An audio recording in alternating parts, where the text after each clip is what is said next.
GLP-1 insulin combo later. Started with basal insulin at 50%, and bolus insulin is about 50%. A lot of people are over-basalized because people used to use the basal insulin and keep pushing the dose up and up and up, and the patients are developing hypoglycemia in the middle of the night, and they're still not under control in the morning, and you have to cut back on the basal insulin.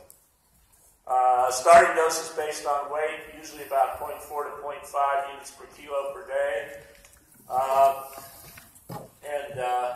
This shows you the different basal and bolus insulins. There are 3 rapid-acting insulin, Lispro, Aspart, glucine.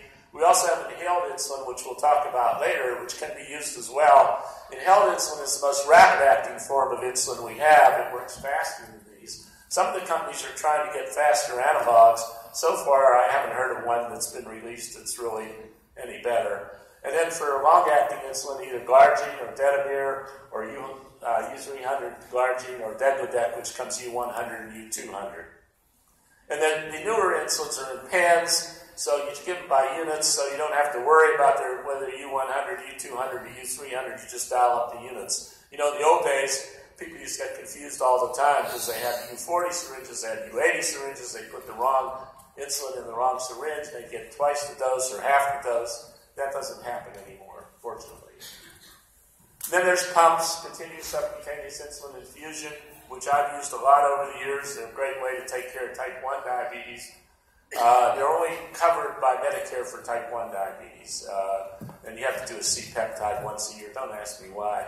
I think if you have one C-peptide that's low, it's not going to come up, especially if somebody's had diabetes for 40 or 50 years. I had a patient who was 58 years old when I put him on a pump. He turned 65, and he went to get his C-peptide done. In those days, they said it had to be below 0.5, and he came out at 0.8, so they would deny his supplies. So I told him, let's do it again. And then we called the Medicare physician who came to a meeting of ACE, and fortunately we got that level changed a little bit. C-peptide's not a very good assay anyway. But this guy was being, if he had diabetes which started at age 8 and he's 58 now and he's on insulin, you need to tell me he's going to start making insulin in any given quantity at this age. Anyway, so be it. And some of the features of the modern insulin pumps, by the way, we have some pumps out now that are sort of almost like an artificial pancreas, closed loop. You tell them how much carb you're going to eat and they give you bolus insulin, or they will increase your insulin if your sugar's starting to rise higher, and they'll shut off if your sugar's starting to go down a bit. And they're getting more and more sophisticated with the insulin pumps.